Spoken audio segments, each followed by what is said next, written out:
आज से श्रीमद् भगवद गीता का अध्याय 1 आरंभ कर रहे हैं। आइए इसका आनंद लें। अध्याय 1 कुरुक्षेत्र के युद्ध स्थल में सैन्य निरीक्षण। धृतराष्ट्र उवाच धर्मक्षेत्रे कुरुक्षेत्रे संवेताः युयुत्सवः मामकाः पांडवाः च एव किम अकुर्वत संजय।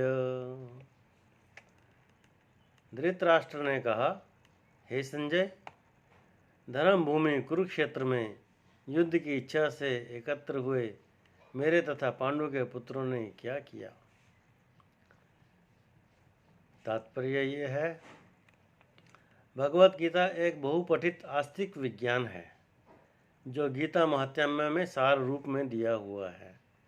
इसमें यह उल्लेख है कि मनुष्य को चाहिए कि वह श्री कृष्ण के भक्त की सहायता से संवीक्षण करते हुए भगवत गीता का अध्ययन करे और स्वार्थ प्रेरित व्याख्याओं के बिना उसे समझने का प्रयास करे।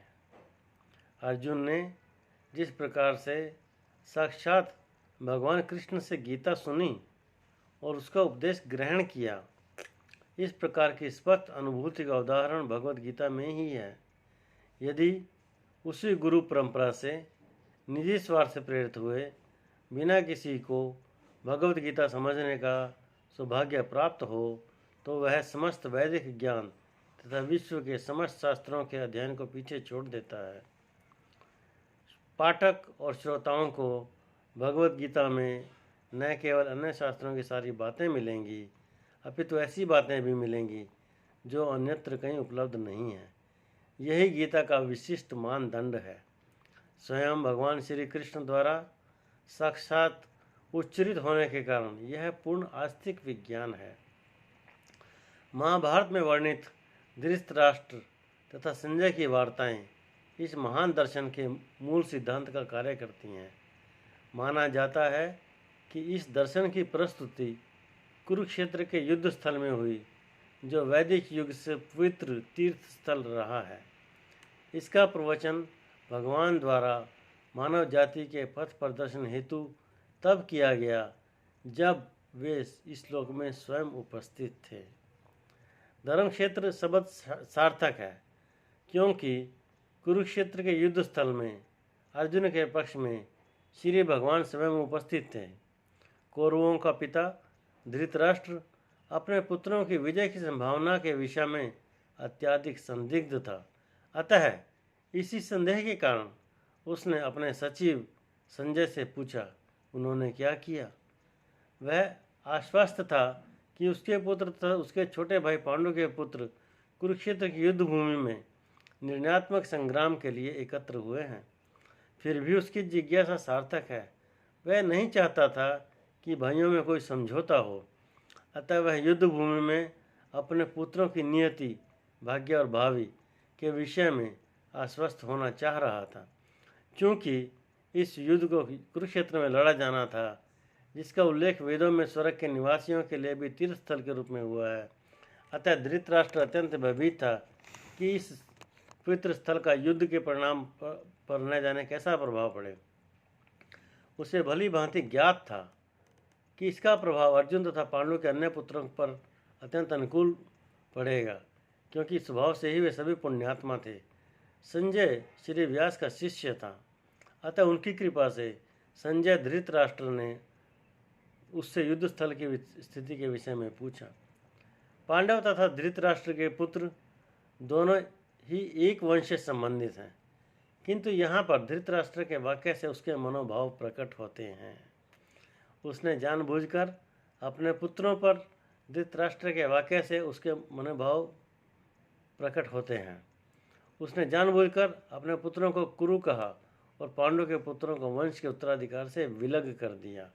इस तरह पांडु के पुत्रों तथा अर्थात अपने भतीजों के साथ धृतराष्ट्र की विशिष्ट मन स्थिति समझी जा सकती है।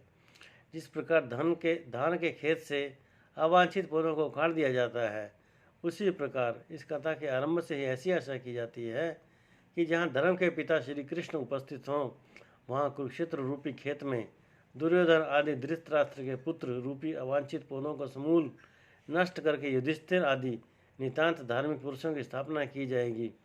यहाँ धर्म क्षेत्र तथा कुरुक्षेत्र शब्दों की उनकी ऐतिहासिक तथा वैदिक महत्ता के अतिरिक्त यही सार्थकता है। संजय उवाच दृष्ट्वा तु पांडव अनीकं व्यूढ़ं दुर्योधनः तदा आचार्यम् उपसंगमय राजा वचनम अब्रवीत। संजय ने कहा, हे राजन, पांडुपुत्रों द्वारा सेना की व्यूह रचना देखकर राजा दुर्योधन अपने गुरु के पास गया और उसने ये शब्द कहे। तात्पर्य यह है, धृतराष्ट्र जन्म से अंधा था। दुर्भाग्यवश वह आध्यात्मिक दृष्टि से भी वंचित था। वह यह भी जानता था कि उसी के समान उसके पुत्र भी धर्म के मामले में अंधे हैं और उसे विश्वास था कि वे पांडवों के साथ कभी भी समझौता नहीं कर पाएंगे, क्योंकि पांडव जन्म से ही पवित्र थे। फिर भी उसे तीर्थस्तर के प्रभाव के विषय में संदेह था। इसलिए संजय युद्ध भूमि की स्थिति के विषय में उसके प्रश्न के मंतव्य को समझ गया। अतः वह निराश राजा को प्रोत्साहित करना चाह रहा था। उसने उसे विश्वास दिलाया कि उसके पुत्र पवित्र स्थान के प्रभाव में आकर किसी प्रकार का समझौता करने नहीं जा रहे हैं। उसने राजा को बताया कि उसका पुत्र दुर्योधन पांडवों की सेना को देखकर तुरंत अपने सेनापति द्रोणाचार्य को वास्तविक स्थिति से अवगत कराने गया। यद्यपि दुर्योधन को राजा कहकर संबोधित किया गया है, तो भी स्थिति की गंभीरता के कारण उसे सेनापति के पास जाना पड़ा। अतएव दुर्योधन राजनीतिज्ञ बनने के लिए सर्वथा उपयुक्त था। किंतु जब उसने पांडवों की व्यूह रचना देखी तो उसका यह कूटनीतिक व्यवहार भी उसके भय को छिपा न पाया। पश्यतां पांडुपुत्राणाम् आचार्य महतीं चमुं व्यूढ़ानां द्रुपदपुत्रेण प्रशिष्येण धीमतः। हे आचार्य, पांडुपुत्रों के विशाल सेना को देखें, जिससे आपके बुद्धिमान शिष्य द्रुपद के पुत्र ने इतने कौशल से व्यवस्थित किया है।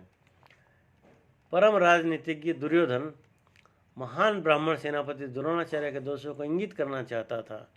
अर्जुन की पत्नी द्रौपदी के पिता राजा द्रुपद के साथ द्रोणाचार्य का कुछ राजनीतिक झगड़ा था।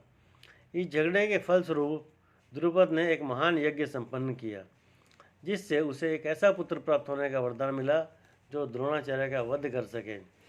द्रोणाचार्य इसे भली भांति जानता था, किंतु जब द्रुपद का पुत्र धृष्टद्युम्न युद्ध शिक्षा के लिए उसको सौंपा गया तो द्रोणाचार्य को उसे अपने सारे सैनिक रहस्य प्रदान करने में कोई झिझक नहीं हुई। अब धृष्टद्युम्न कुरुक्षेत्र के युद्ध भूमि में पांडवों का पक्ष ले रहा था और उसने द्रोणाचार्य से जो कला सीखी थी उसी के आधार पर उसने व्यूह रचना की थी। दुर्योधन ने द्रोणाचार्य की इस दुर्बलता की ओर इंगित किया, जिससे वह युद्ध में सजग रहे और कोई समझौता न करे। इसके द्वारा वह द्रोणाचार्य को यह भी बताना चाह रहा था कि कहीं वह अपने प्रिय शिष्य पांडवों के प्रति युद्ध में उदारता न दिखा बैठे। विशेष रूप से अर्जुन उसका अत्यंत प्रिय एवं तेजस्वी शिष्य था। दुर्योधन ने यह भी चेतावनी दी कि युद्ध में इस प्रकार की उदारता से हार हो सकती है। अत्र शूरा महाईशु आसः भीम अर्जुन समः युद्धि युयुधान विराटः च द्रुपदः च महारथः। इस सेना में भीम तथा अर्जुन के समान युद्ध करने वाले अनेक वीर धनुर्धन हैं, यथा महारथी युयुधन, विराट तथा द्रुपद भी हैं। यद्यपि युद्ध कला में द्रोणाचार्य की महान शक्ति के समक्ष धृष्टद्युम्न महत्वपूर्ण बाधक नहीं था, किंतु ऐसे अनेक योद्धा थे जिनसे भय था। दुर्योधन इन्हें विजय पथ में अत्यंत बाधक बताता है, क्योंकि इनमें से प्रत्येक योद्धा भीम तथा अर्जुन के समान दुर्जेय थे। उसे भीम तथा अर्जुन के बल का ज्ञान था, इसलिए वह अन्यों की तुलना इन दोनों से करता है। धृष्टकेतुश्च केतनः काशीराजश्च वीर्यवान् पुरोजित कुंतीभोजश्च साव्यश्च नरपुंगवः। इनके साथ ही धृष्टकेतु चेकितान, काशीराज, पुरोहित, कुंती भोज तथा शैब्य जैसे महान शक्तिशाली योद्धा भी हैं।